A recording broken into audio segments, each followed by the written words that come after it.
should be starting in any moment now.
because there was almost, the batteries were almost dead and someone replaced them.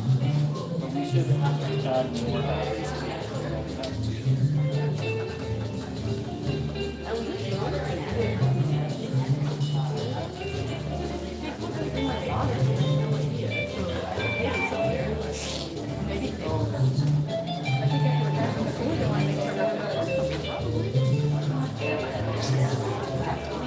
You gotta help me remember to pick up the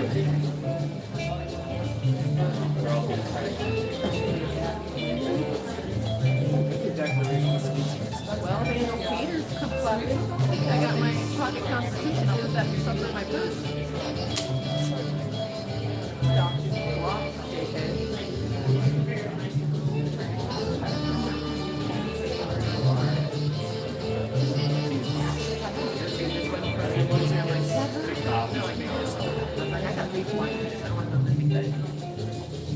My drive from my house to here took like 12 minutes.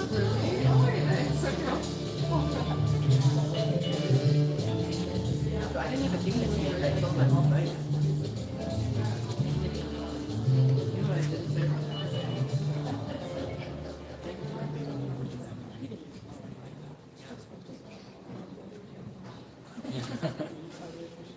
Of course. I mean, when you're in this role, I feel like it's the bare minimum. You know, like there are people who will answer phone calls and half the time they won't help, but it's still like some of the time they do. I mean, a lot of what they have been coming up with is more like medical emergency cases and stuff. That's also what happens with like it sounds more like you to maybe connected somehow to the hospital. It's just like you have to leave my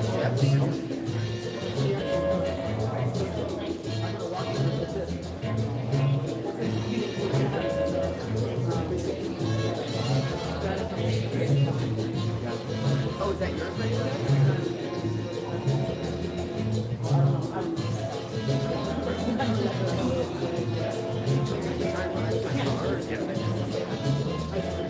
I mean, he's about as decent as you can be in scoring for ice, you know? But, like, he's been there for multiple administrations, and, like, certainly was more humane about how he tried to do his job than all of the administrations.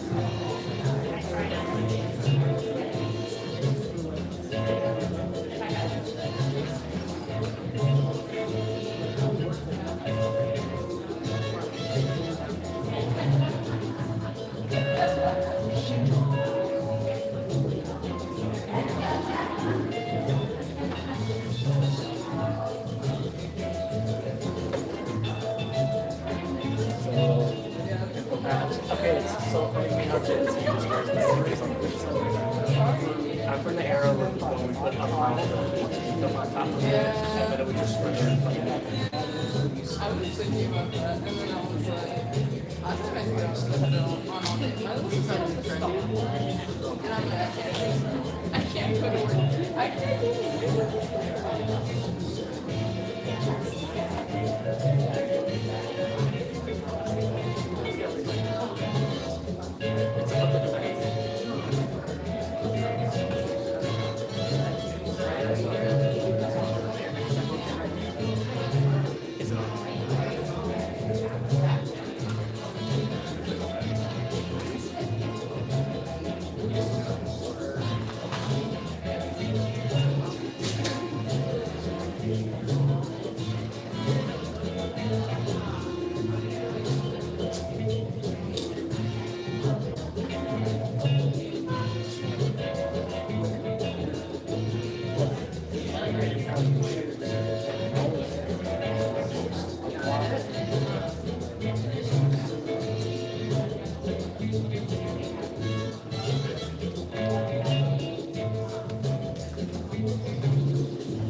probably worse for me now than it would be to just let some of the rough stuff figure out and then try to drive it like 7:30.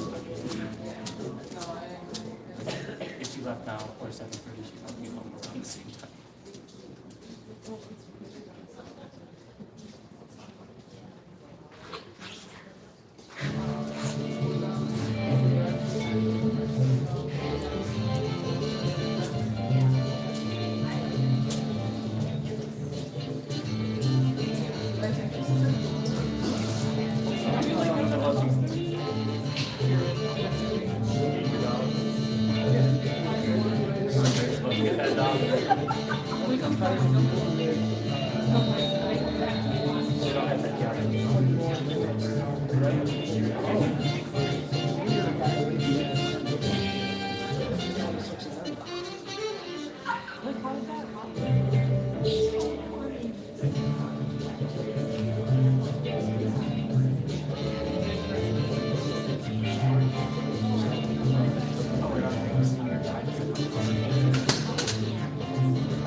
It should be starting here any minute here. For people hanging out, thank you for coming here. This is a free speech zone. Just keep it respectful in the comments, please, is all I ask.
Thank you so much for joining us for this month's Town Hall. Really excited to actually, I thought no one was going to be here because of the weather, so it's really good that some of you were brave enough to weather the storm and be here with us. As many of you know, we believe in co-governance, so I would like to invite my colleagues at local and state level to join and make sure that they are providing updates on what is happening on a local and state level. First, we are honored to have the mayor of Golden Valley, Mayor Roslyn Harmon, who will give us brief remarks.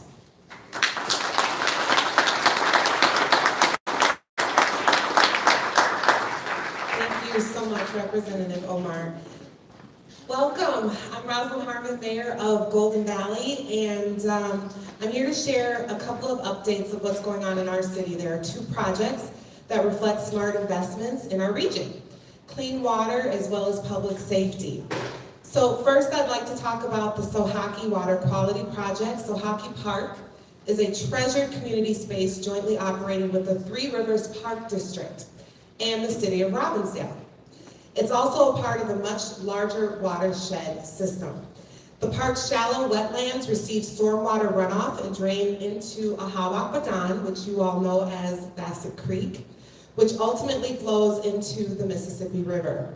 Like many urban wetlands, these ponds have elevated nutrient levels, which contribute to downstream water quality challenge. And this project is about stewardship. The Sohaki Water Quality Improvement Project will assess wetland health and condition, reduce pollutants, restore long-term ecological function, and enhance recreation and enhancement education opportunities. This is a true partnership effort led by Three Rivers in coordination with Golden Valley, the City of Robbinsdale, and the Ahawakbadan or Bassett Creek Watershed Management Commission. The funding includes a $1.6 million in federal community project funding, as well as $600,000 from the Watershed Commission, and additional local support once final design is complete. So that is Sohaki.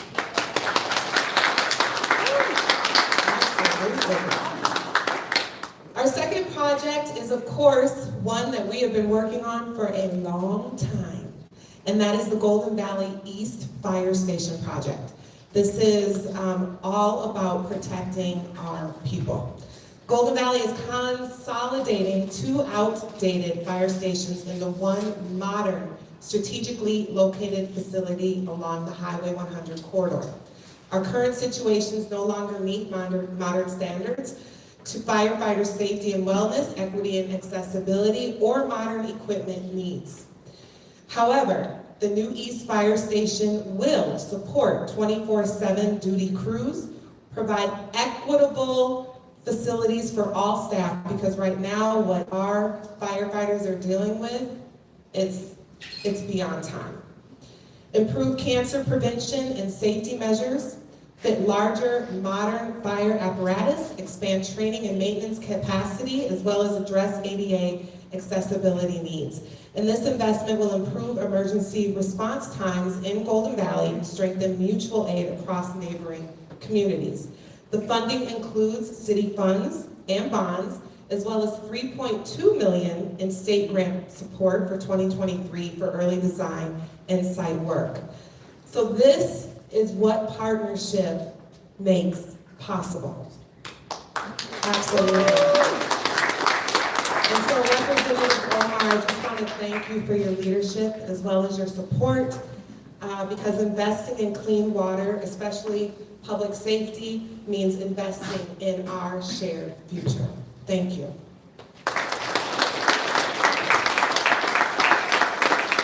Thank you, Mayor Harmon. It is an honor to always be able to deliver those federal dollars for our local municipalities and make sure that everybody's thriving in the fifth.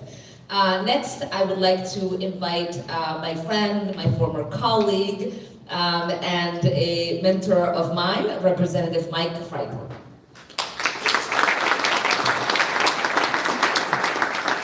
Thank you, Congresswoman. So I'm Mike Freiberg. I'm the state representative for District 43B, which you are currently in. It includes all of Golden Valley and Robbinsdale, parts of Crystal and Plymouth.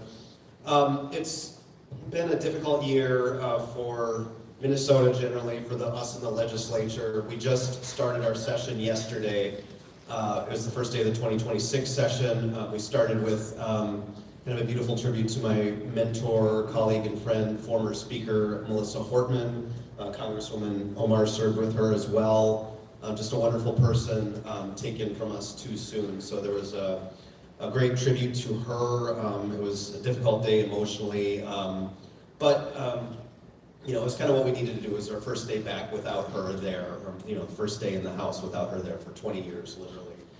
So just a huge loss for Minnesota there.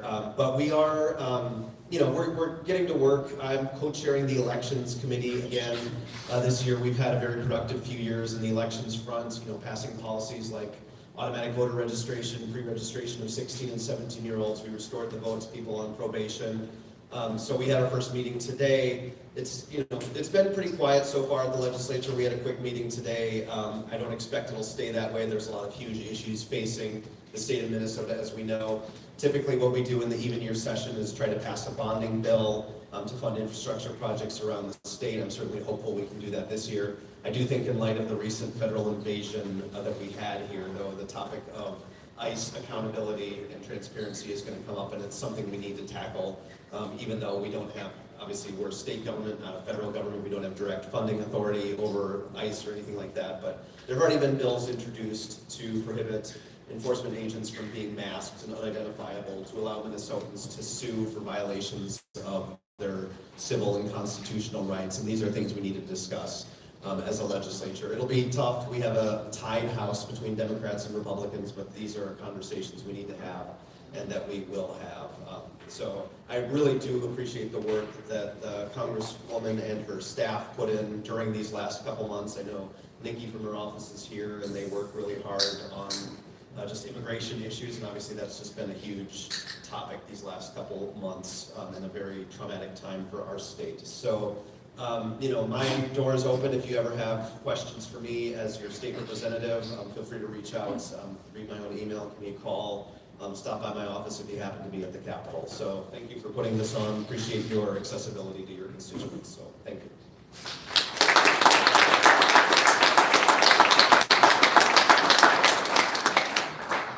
Thank you so much, Representative Freiberg. And again, thank you to the mayor for welcoming us to Golden Valley and for joining us tonight. I want to start with just an update on the incident that happened at my last town hall.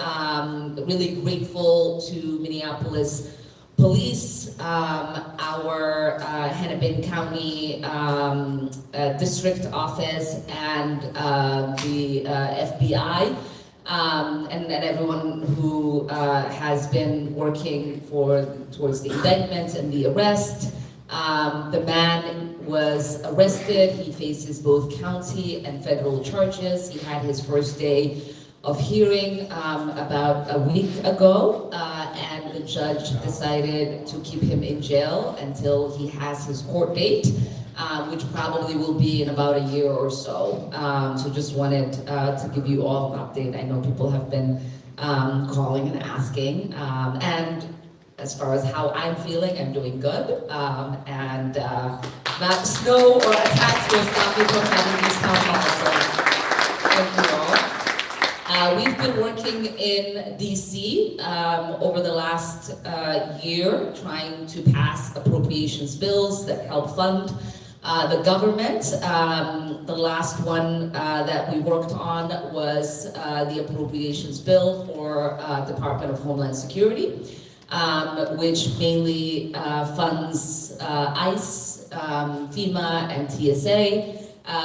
We voted against the legislation to give the department the resources it needed because we believed it was really important to put demands to hold that department accountable and make it more transparent and bring justice to the people that have been killed and harmed by the department. Right now it's in the Senate, so if you have strong feelings about it, please reach out to our senators and ask them to hold strong. Currently, because the funding has lapsed, it is technically shut down. The Department of Homeland Security is technically shut down. They will have to use the reserve funding that they have in order to function in the meantime before that bill gets voted and negotiated, hopefully with real accountability intact. There's been a lot of debate about elections. We know that there's a lot of people who are scared on whether elections will happen in the midterms. We know that our Republican counterparts and the president himself have made a lot of comments about our elections not being secure. There needing to be, there being people people who are not citizens in the United States voting. And in an attempt to address that, they introduced the SAFE Act. And we recently voted for, it was recently voted in the House, it is currently in the Senate. I myself voted against that bill because we believe it is a blatant attack on our democracy and the electoral process. We know that it is going to disenfranchise millions of Americans, especially women. Americans who've changed their names, including estimated 69 million married women across the United States who will be unable to use their birth certificates alone to prove that they are citizens, but will require to submit additional paperwork in order to be able to vote. The bill also required all states to hand over their voter rolls to Kristi Noem's DHS. Absolutely not. Republicans know that they can't win this upcoming election in a fair way, and they're trying very hard to limit the people's access to the polls. We did have a rare bipartisan win recently in the House. Last week we voted on a resolution blocking the national emergency Trump declared in order to raise tariffs on Canada. 6 Republicans joined Democrats in supporting the resolution. Speaker Johnson tried to prevent it from happening. He buried a language in basic procedural vote that would have stopped us from moving forward on the resolution. But we know that tide is turning. The American people understand that the Trump administration's trade policies are a disaster for the American people. And it's really important for us to have these smaller wins because it signals to the president that he's not going to be able to do whatever he wants without a check from Congress. So really proud of my colleagues for being able to stand up to him.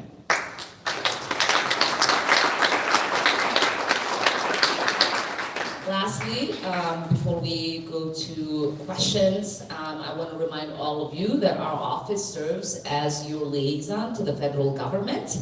My staff in the room, can you all raise your hands or stand and raise your hand? The whole. Okay. They are here to be a crucial line of advocacy for our constituents who are experiencing issues with the federal government, like irregularities, delays, and emergencies. Although we know that we are working under a difficult environment with the federal administration, our duty still remains the same.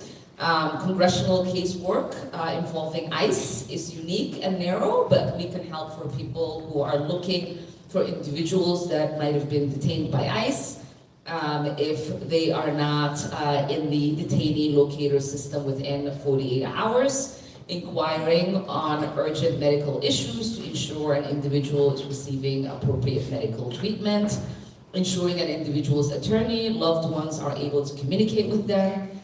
And importantly, our office cannot provide legal advice or assistance, but if there's other ways that we can help in regards to ICE and immigration enforcement, please reach out to our office. Our number is 612-333-1272. That's 612-333-1272.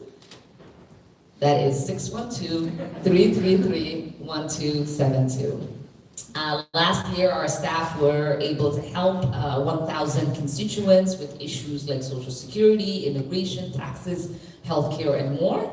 Our team was also able to return more than $4.8 million to constituents, businesses, and organizations in the district. We can't solve every problem, but we are committed to doing everything that we can to try.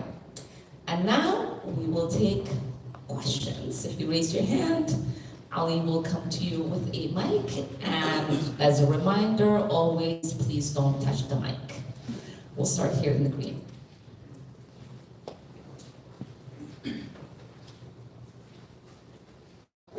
you, Congresswoman. My name is Nate Lansing, and I live in Robbinsdale. As the DHS shutdown continues, many of us in the base feel that Minority Leader Jeffries' approach lacks the fierce urgency required to meet this administration's aggression.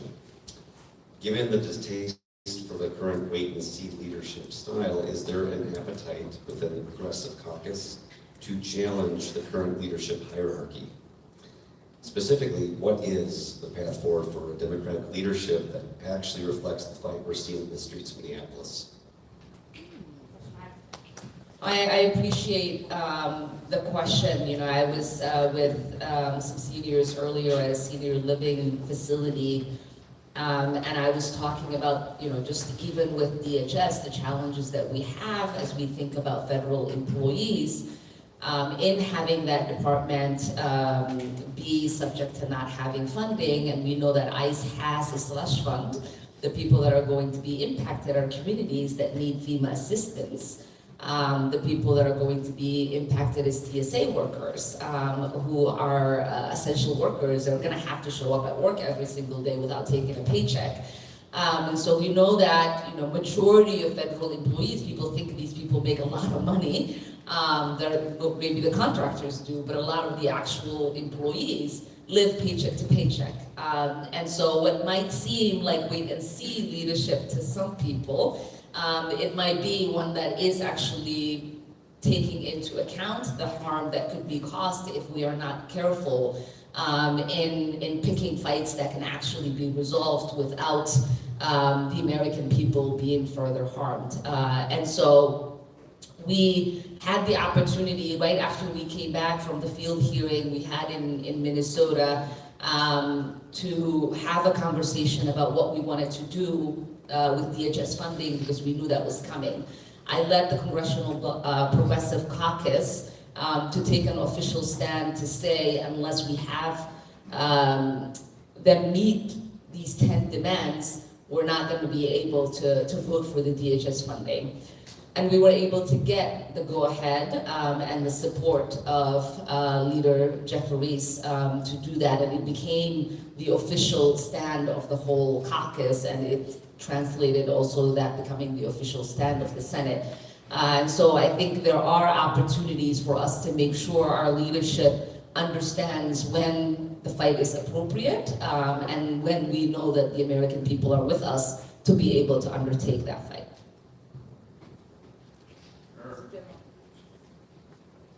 Yeah, just a compliment and request. Okay, there's a mic. Don't touch the mic. You bring me much joy, and you make me proud to be a Minnesotan and a member of this community. Thank you. You all make me proud to be Minnesotans. And my request is that you have the whole Democratic electorate to boycott this State of the Union. I don't think any Democrat should show up and be, you know, assaulted by all the lies and all the BS that's going to come out. And you would take away the narrative of Don, because the news will be focused on no Democrats there for his BS. You know, so if you can stand in unison and show people that you've had enough as a Democratic Party, I think the statement would resonate a great deal. But if half of you show up and half of you don't, I don't see a statement being made. I think everybody should boycott it, because it's all going to be, oh, I'm the greatest, I'm the best, I've done all this, and I'm the everything that God has given us. You know, the USA, we're so hot, we're so hot, we're so hot. You know, it's time to just take the narrative away and give it to the Democrats by saying, fuck you, Don. It's also true that the people who are not hot are the ones who will tell you they're hot, so that says something. If you know you're hot, you don't tell people you're hot. You know, it is something that it's always debated in our caucus. There are people like myself who believe it is our house, and we shouldn't be forced to not go to our house and conduct the business we are elected to conduct, because, you know, this delusional man is coming to tell his lies. And I also think it is an opportunity to highlight the damage that he's caused, not to just to Americans, but to America in general, by inviting guests who have suffered under his administration. So I'm taking, you know, 3 American citizens who've been physically assaulted and jailed and detained by ICE as my guests. We're going to be doing you know, work around the day to try to make sure people understand just what the severity of what happened to Minnesotans looks like. Because what I hear from my colleagues, even the ones that came here, they're like, I didn't think it was this bad. So I do think it is important, and that's what the Minnesota Dem delegation is doing. We're all attending and we're all taking guests that have been harmed by ICE. But I do understand your sentiment. The other piece that people don't know is that, which I found out my first year because I was lobbying for all of us to walk out, to, you know, to not go, to do something, is that they have people lined up to fill the seats. And so it is not going to be a visual that the American people get to see, because whoever is leading the Congress, the speaker, prepares for that, and every seat would be filled. Yeah, but everybody will know there was not one Democrat in participation, because the people that are going to be brought there, it's going to fall on deaf ears to the whole Republican Party. I mean, the statement would be... I think we are reclaiming the narrative. You know, pay for people to go sit in the seats, you know, just like we're paid protesters, you know? I mean, you gotta take the, you know, that would take the narrative away from the Republicans and Donnie, the dear leader. That's just my personal opinion, and it's time to make a stand against this regime. Thank you. Thank you. Ali, انت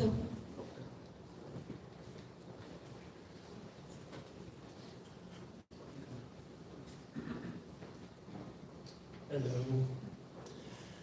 You're my favorite congressperson ever, and I told you that before. And I'll be out the doors with you this summer.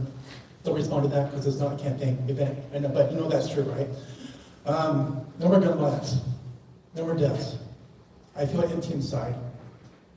I'm used. Ali, can you move the mic a little way because it's echoing and I can't understand it. No more gun violence.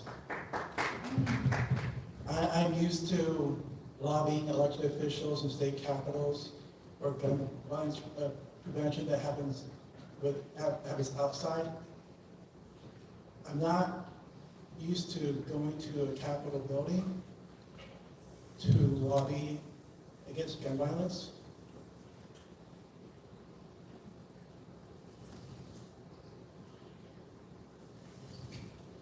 I mean, thank you so much. And it is an important issue. Mike and I actually were reminiscing that 24-hour sit-in that we did in the Capitol when I was there, because our 2 youngest kids were with us, and we were just sharing photos of that day. And it is an important issue. It's an important issue to I would say most Democrats. We've been talking about it when we were in charge in the House. We passed legislation. Obviously, we didn't have the numbers in the Senate, and we are, you know, it's unfortunate that didn't go into law. Minnesota has really stepped up in passing legislation. I know they still have and are committed to doing more work. But yes, nobody should become desensitized to the idea that it's acceptable to have it be part of everyday life in a country like the United States, where people are being gunned down every day. It was just yesterday, I think, that there was a shooting in Rhode Island at the hockey ring, it's you know, severely unfortunate. And those are my colleagues who had the shooting at Brown. You know, there's only 2 reps for Rhode Island, and that's not even that far, you know, that far ago. And so it is top of mind. And if someday we are fortunate enough to have the House, the Senate, and the presidency, you know that I will do everything in my power to make sure we get that done. Or my daughter will disown me someday. As many, I don't know if some of you know, but my daughter led the school walkout in 2017 for the 20th Columbine anniversary. There's one right there, the black over there, and then we'll come back. I promise you, I can see when your hand goes up, so I'm not. Hi, my name is Kat, I'm a constituent of yours from Minneapolis. I have a 2-part question for you. Obviously, what's been going on in Minnesota has been completely unacceptable. We've had people murdered on our streets. We've had people harmed in every possible way, the least of it emotionally, it feels like, even though that's been really terrible too. And it feels like sometimes the rest of the country, including Democrats in the House and the Senate, are not listening to how dire this situation is. I'm at a loss for how many more people need to die or be physically maimed or other things, horrible things to happen in our community and in other communities around the country before Congress acts. Part of why we're in this problem in the first place is because of the funding bill last year that did give ICE all of this funding, which was congressional, and also because Congress has failed to pass comprehensive immigration reform leading up until this point. So my question for you is 2 parts. 1, what is happening immediately, like over the next, let's say, month, to fix this problem? Like, what is going on? What are you doing? What are the big things you're thinking about to address this issue? And 2, longer term, it feels a little bit like some of the Democrats in Congress think that progressives or liberal-leaning people are just going to default support them no matter what they do. And that has led to some complacency, I think, in the party. What are you doing to address that and thinking more long-term going forward? No, I mean, I think you're right. As I said earlier, when we had about 27 of my colleagues come into Minnesota, you know, we hosted a dinner for them and we invited community members to come in and give, you know, a 3-minute update on what they're seeing. And almost all of them remarked on the fact that they didn't think things were that bad. And then when we did the field hearing, that was almost unanimous in saying, you know, you could, like in real life, see if you watch the live stream of that, you know, their mouths dropping, right, at the incidents that were being described by the witnesses. And, you know, when we had the young woman who was pulled out of her car, that had the disability, that was going to her doctor's appointment, who's going to be my State of the Union guest. But like when she testified, it was the same thing. You know, people were saying, like people didn't understand, right? And I try every day to try to explain to my colleagues that there is not going to be a 2-minute, you know, interview clip or a 5-minute interview clip where it can be captured the level of devastation we have experienced. There's the physical harm, there's the terror. I was telling them the other day, you know, you have men in paramilitary fatigue who are masked, who are carrying military-style weapons. And there is 10, 15 of them walking down your block. And if you are a kid, if you are an adult, if you are someone, you know, who's not me, who lived through a war, and you know that is something that you've seen before, it is very traumatizing, right? I was last in a combat zone when I was 8, and to this day, like the sight of that still triggers me. And a lot of our colleagues who have military background have been just expressing, right, how different it is even for them when they were in the battlefield, the way that they would carry themselves when they walked in neighborhoods, because they wanted the people not to be scared of them. And that the way that ICE is walking in our neighborhoods is actually like what they were told not to do. And so I think slowly since that hearing, a lot more people are, I think, fully waking up to the reality of what Minnesotans have been living with, which is, why without, I think, much pushback, we were able to get an official position from the Progressive Caucus to say we're not going to vote for DHS funding. That's why without like a big public debate, all the Democrats coalesced, whether they're in the Senate or in the House. And so I do think that a lot of that work has been done because those of us who represent Minnesota have been having these conversations in our caucus rooms, at Crescendo, at every opportunity that we get with our colleagues, trying to impress on them. So in the short term, we have the 10 demands. One, we want ICE out of our state. We want the masks to come off. We want the military-grade weapons to go away. We want a clear identification of which agency they are with. We want the plates to stop switching in the cars. We want the terror to end.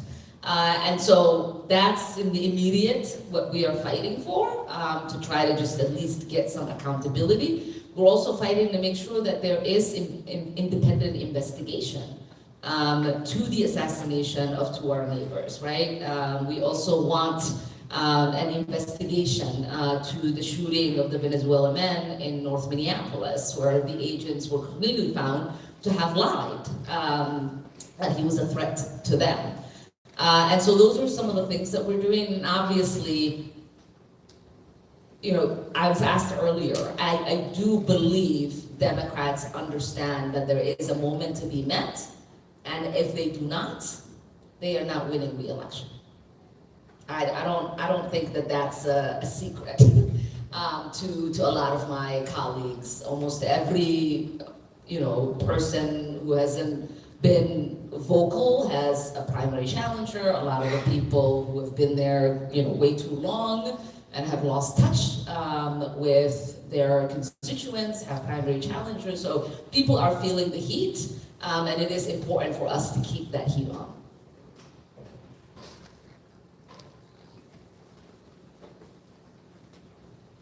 Don't touch the mic. I'm a little nervous, but I have a comment and a question pertaining to the State of the Union. I don't think Democrats should boycott it because I don't know if this is the right guy's name. I'm not. This is my first time getting into politics. But Hakeem Jeffries, I think it is. He said we cannot allow Trump to kick Democrats out of their own house because wherever the State of the Union is the house of the American people. So we as Democrats have to be there because that's our house too. And my question is, before you took questions, you said that we couldn't solve every problem. I just want to know what specifically those problems are that you're talking about, because obviously there's a lot of problems going on right now. No, that's right. I know I was saying for casework, if you have, sometimes people have problems with the IRS for their tax return. There are cases that are solvable and there's some that are not. Sometimes we have veterans that are not getting their benefits. There are some cases that we can solve for them, some that we are not. There are sometimes people who have problem with the Social Security office. Some cases we can, sometimes some of those cases are not solvable. So that's what I meant in regards to casework and being your liaison to be able to access those federal agencies. We'll do there. Right, thank you. First of all, Congresswoman Omar, thank you for being here. It's an honor to see you in person and listen to you. Awesome. I like the comment about a perception of, let's say, complacency a little bit among Congress, the Senate, Democrats. And so much is going on. So many problems everywhere. It seems like a lot of what we've been talking about are distractions. In the meantime, we've got this armada of battleships and 2 aircraft carriers that are gathering in the Persian Gulf right now. And Trump is talking about possibly attacking Iran by Saturday. You know, I mean, it just seems like the Democrats are not doing enough or loud enough talking about these kinds of horrible things that can happen. Not to mention blowing up these ships that are coming out of Venezuela and wherever else. They just killed 11 more people a couple days ago. Are you being loud enough talking about how horrible these things are and what they're doing for our reputation? I mean, I would say that the right has more of a megaphone than we do on the left. And so I think maybe that is why there isn't a breakthrough, and obviously our president says all kinds of crazy stuff, and that dominates the news cycle. But we've attempted to pass legislation to hold him accountable for Venezuela, to make sure that he doesn't go war with them, with Cuba, with Greenland. We have resolutions on Iran, war powers resolutions on Iran. So these are, issues that we are screaming about in a way. And I'm reminded when I have these town halls that people are not getting them in the way that we had hoped. And I think that might be just the communications breakthrough when it comes to just how much of a more well organized. I can sneeze and there'll be 50, 100 articles that are written by all of these, MAGA pundits to characterize what kind of sneezing it was. And like Democrats can pass legislation to stop the tariffs on Canada, and it barely breaks through on any. So that's the significance in the gap is something that we've all been talking about, and how to close that. And one way that you all can help is to utilize our social media platforms and help amplify what we are trying to communicate there, so that more people are able to see and have eyeballs on it. Thank you.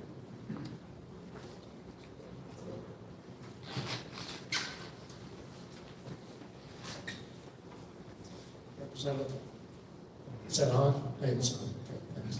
Representative Omar, thank you very much. We have so many problems, but I just want to confine my question to one, and that is, what is that day going to look like when we wake up in the morning and we realize that Vladimir Putin was right?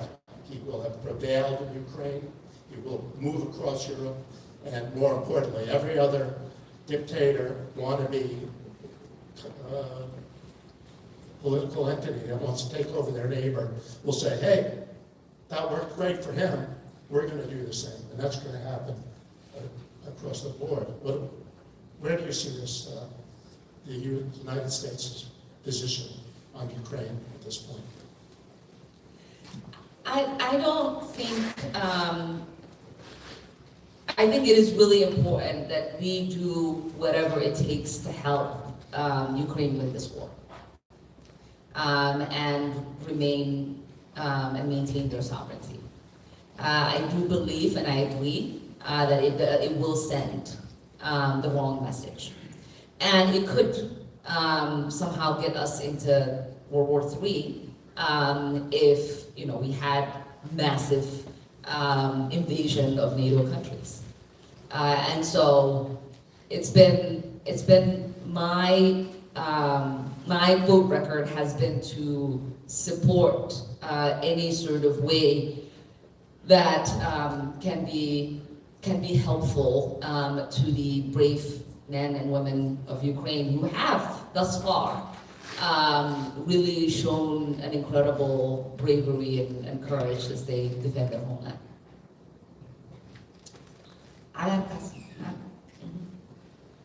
Mike? Hi, thank you. So, just as we've listened to everybody's questions, I'm sort of overwhelmed as a constituent, and a layperson with like the number of battlefields that exist right now. We're talking about the SAVE Act, ICE, obviously the major concern here, Venezuela, Iran, Greenland, the Epstein files, and the corresponding concerns with the DOJ. As a layperson, it feels less like death by a thousand cuts and more just like 1,000 sort of fatal blows. And so I'm curious about how you're seeing both yourself and other congressional Democrats in leadership focusing and prioritizing these issues, and also what do you think or anticipate might fall between the cracks? That's a really good question. So when Trump won, before he was sworn in, we formed a task force of litigation and response. There are about 120, I think, of them members that are on there. Many others also participate and help out. And that was formed in anticipation of Project 2025 being implemented. And so our view on this is that everything he's trying to, preventing him breaking anything is a priority. And so there isn't really anything that we think will fall through the cracks. We are responding to everything and anything. And we are making sure that the coalition of civil rights and civil liberty organizations and lawyers that we cultivated, that network has the support that they need from ourselves and our offices. And we have a hand in almost every litigation to try to stop every single executive order that he's introduced. We have a hand in the litigation of the unlawful ways in which his cabinet is carrying out policy in an illegal way.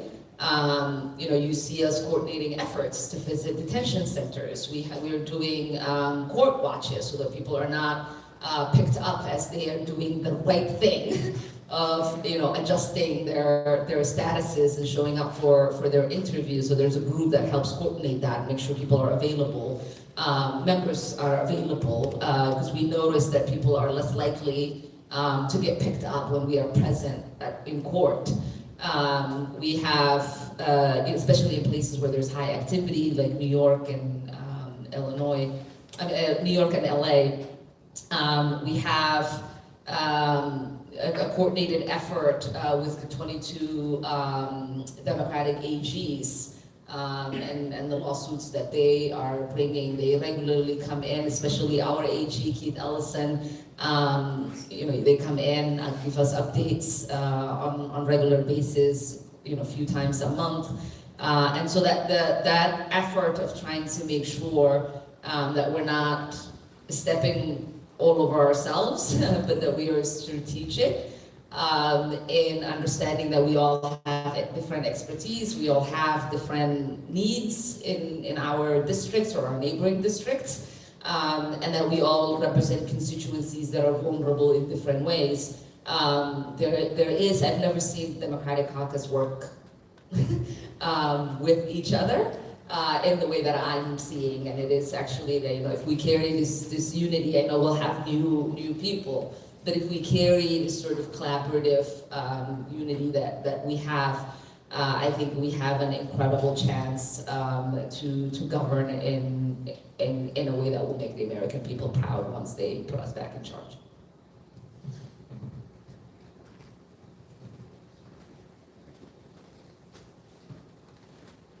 Hi, thank you for being here. My name is Laura from New Hope, and not to add to another battlefield, because I agree that it is stressful how many there are. But one that is near and dear to my heart is the Boundary Waters Canoe area, and we've got HJ 130, which I believe you said no to on that one. That is going on to the Senate, and if that does end up passing, hopefully it won't. What would you do to protect Minnesota's natural resource and the nation's natural resources so that we have sustainability and longevity for future generations? I've been very vocal on that, and I know it passed the House. I think we lost one Democrat. I worked really hard for the ones who voted for it before to not take that vote. Just explaining to them just how precious it is to us. And I know that our senators are working incredibly hard in the Senate, so I don't see a path in which it passes the Senate right now. We'll go. The hat, sorry. Trying to think how you say that in Somali. The hat of Kofi the cowboy. I'm Ron Adams from St. Louis Park, and thank you for being here tonight. They started bombing what seemed to be fishing boats off of Venezuela and in the Pacific. They say they can't investigate them, stop them, and investigate them because the Coast Guard doesn't have fast enough boats. And I'm thinking, doesn't the Coast Guard have a budget?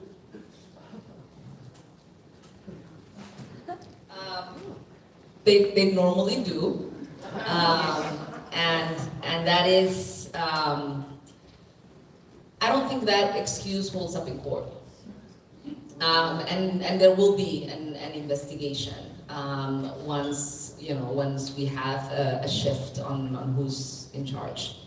And I remind my colleagues every single day, you can close your eyes to the unconstitutional ways this president is behaving, but you are risking the freedoms of the people who signed up to take orders from this man by not saying these things should not happen.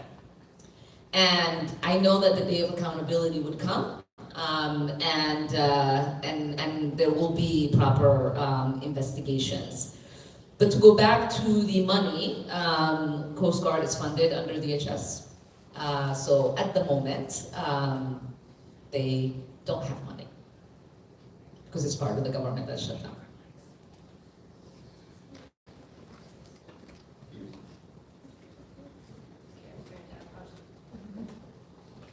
We'll come back to you back there.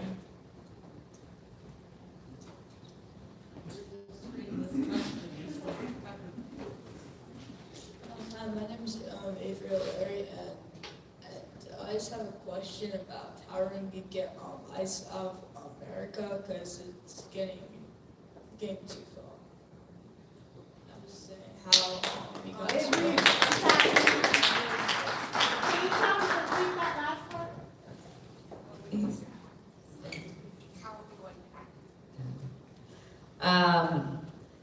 It breaks my heart that as someone so young, you have to think about that.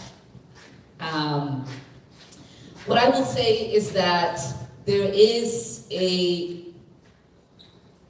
an easier conversation happening today than 6-7 years ago when I got to Congress about what we need to do with ICE, which is to abolish it.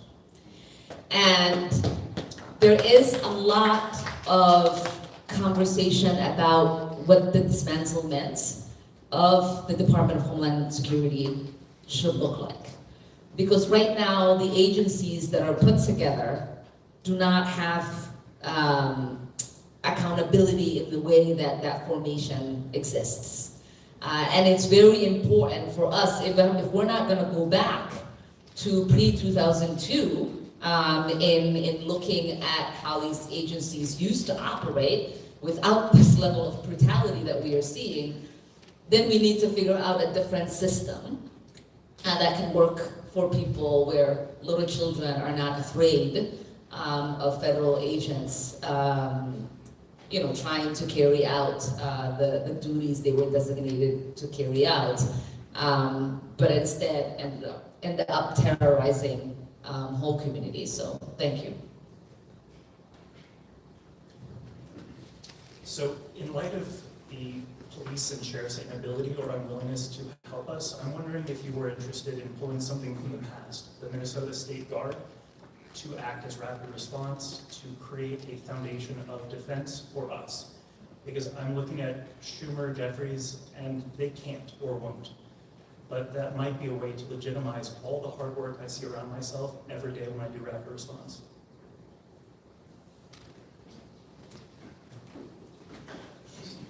Check in with the Minnesota legislators. Yeah, the National Guard is a state agency, so it. Back from 1941 to 1948, we had a Minnesota State Guard that was under the governor and not underneath those other things. Sure, it's a little before my time, but we do have a National Guard right now.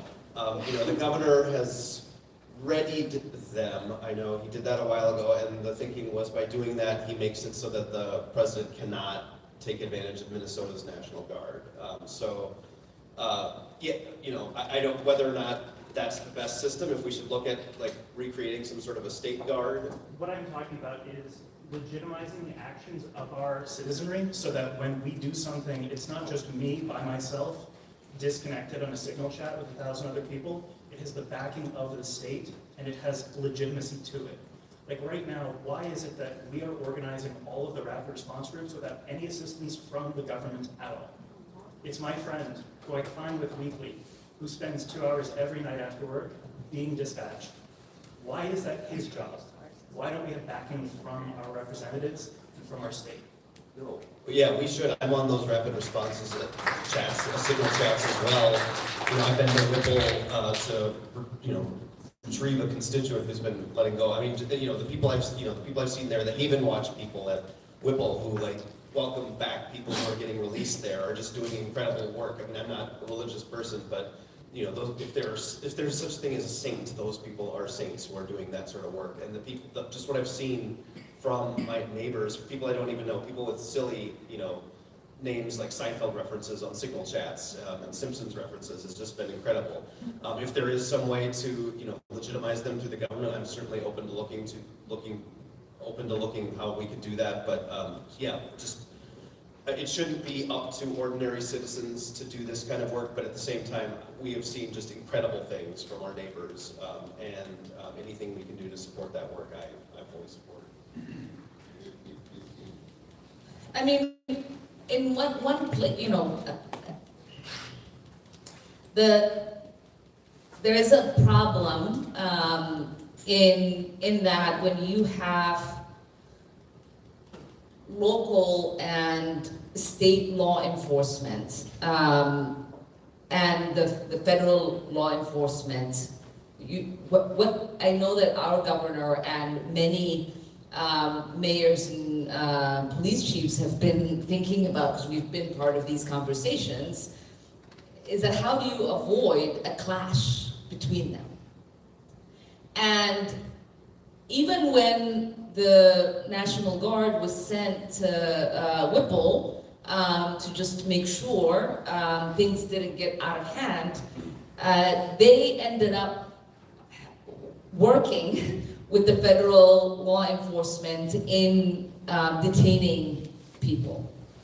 And then you have people that are upset about that because, again, their mission is aligned, right? And so, my problem in wanting, because there hasn't been an incident in which you have local law enforcement, maybe one in Minnesota, where you have local law enforcement or state show up, where they haven't then contributed to the harming like the people who are out there, you know, very upset about what's happening to their neighbors and what's happening to their country.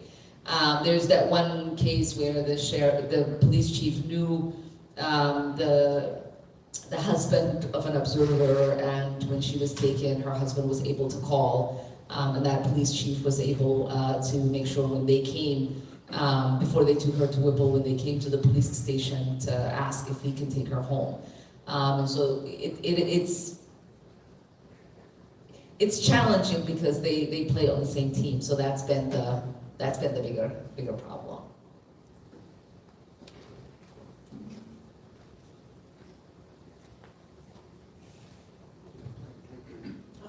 Oh, that's right. Oh, that's right. Don't touch the mic. I have this like two-part question, but I'm gonna start off real quickly on this. So I'm just a little bit worried about a bunch of people who've been breaking the law knowingly, and they know if they lose, you know, the power in Congress or in the Senate, then what, you know, like what type of extremes will they go to hold on to that power? So I'm just a little bit, I just want to put that in your mind, like what is the plan for that escalation? You don't have to answer that today. But my other question is clearly somebody who wrote the Constitution forgot about the consequences for the president that breaks the law. And so, and if we can't give consequences to this man, which I don't believe we can't do that for presidents, we need to move forward with some sort of new plan. If presidents break the law like this, there needs to be consequences. But if we can't give consequences, let's just say we can't do it for president, there needs to be a law somehow where consequences are for the people who are in Congress who allow it, because they are a part of the crime. So if we can't give consequences to the president, then we need to hold something over the heads of people who willingly go along with crime like that, so that they'll think twice before they vote and accept all this. That's all. I'm hoping we can come up with a new constitution. New plan. Yeah, I mean, I always say our founding fathers could not have fathomed, right, or didn't account for a lawless man like Trump being president of the United States and having no regard for the Constitution and the rule of law in this country, with taking his oath as a suggestion, which I think he does. I mean, there are consequences. You know, there's impeachment is a consequence, but then we will end up with JD fans. So I don't know about how I feel about that. He is a 34-time convicted felon, so I don't think that he is without consequence. It's just the power balance at the moment that makes it that he is avoiding those consequences. But I do believe that, you know, it might take a long time for people to achieve justice, but justice will come. And so, yeah. We're going to have a party when it happens. We'll take one more, right there.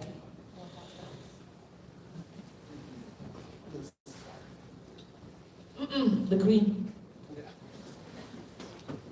So here Ali has been fasting today, so please don't hold it against him. So last I checked, there's about 2,000 Minnesotans who die from the opioid crisis currently. I know Trump is justifying a lot of his power grabs and immigration and elsewhere off of the fentanyl issue. With the progressive liberal solution being harm reduction, I'd just like to hear your thoughts on that subject and, you know, what we can do as progressives to solve this issue.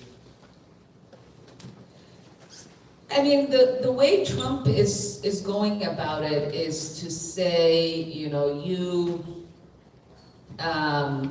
attacked me today, and then the gentleman in green has proximity to you, so I'm just going to go punch him in the face. Because Venezuela is not where fentanyl comes from, and it certainly is not trafficked through there. There are a lot more countries that we could be engaging with and have a conversation with, say, Mexico, if that was the real concern. And for us, it's not just harm reduction, because yes, once it's here, we want to make sure that people have the support and the care that they need, one, to not overdose so that they remain a part of our community, but two, that we do everything that we can to create the programs that make sure that they're going to be safe. We also had, under the Biden administration, our Department of Justice was working really hard to bring narco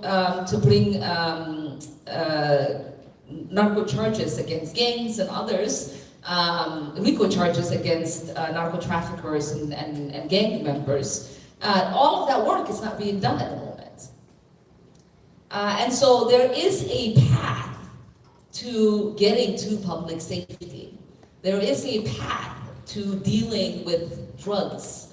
But we know that the war on drugs is a failed one, because not only has it not stopped drugs from being trafficked, it has increased drugs from being trafficked, and it has caused the communities that we have gone after the most pain, not only because they're exposed to the drugs, but the penalties are incredible. And then it is also responsible partially for mass migration, because those countries are made unsafe throughout our enforcement. And so I'm of the mind that, and instead of keeping the problem going so that we can use it as a talking point, like, we can actually sit down and find real solutions that progressives like myself talk about, and people say that's silly, but there are solutions out there if we were not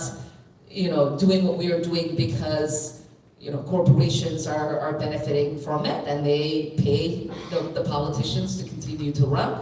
If it wasn't the military industrial complex that was benefiting from it, and they have contractors that make this stuff that are funding these politicians. I once had a conversation with some really decent Republican who's very anti-war, very anti-intervention, and I said to him, why do you keep voting for these things that just feed the beast? And he said, well, they feed the beast in my district, and so that is what keeps my base happy, and so I'm just going to continue to vote for these things. And so we do have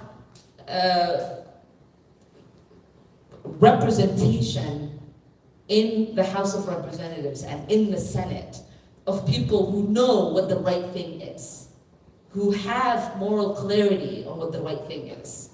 But they are too much of a coward to stand up to the people that are funding their campaigns to say, I'm not going to allow you to traffic these drugs. I'm not going to allow you to traffic these weapons that both kill people in Mexico and other Central American countries, and kill my constituents and the American people, because I need a $7,000 check.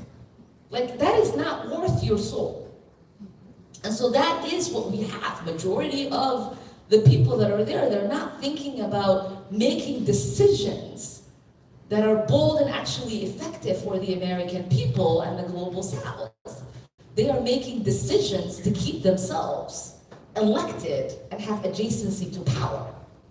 And we are never going to have, a House of Representatives that actually truly represents the people.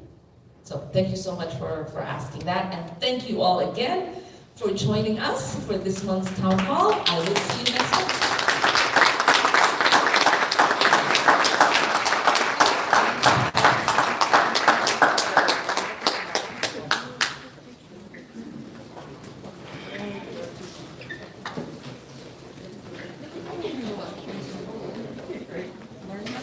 They're quite easy. Yeah, I think the only reason why I thought that answer there at the end was, very intelligent and thought out. So, I came here with an open mind today, and, I think she does understand the situation pretty well, which is going on with the crisis right now.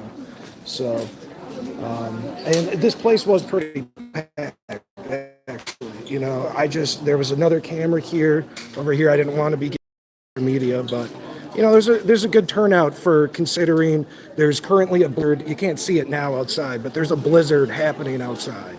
So, I think she did a very good job here at this town hall.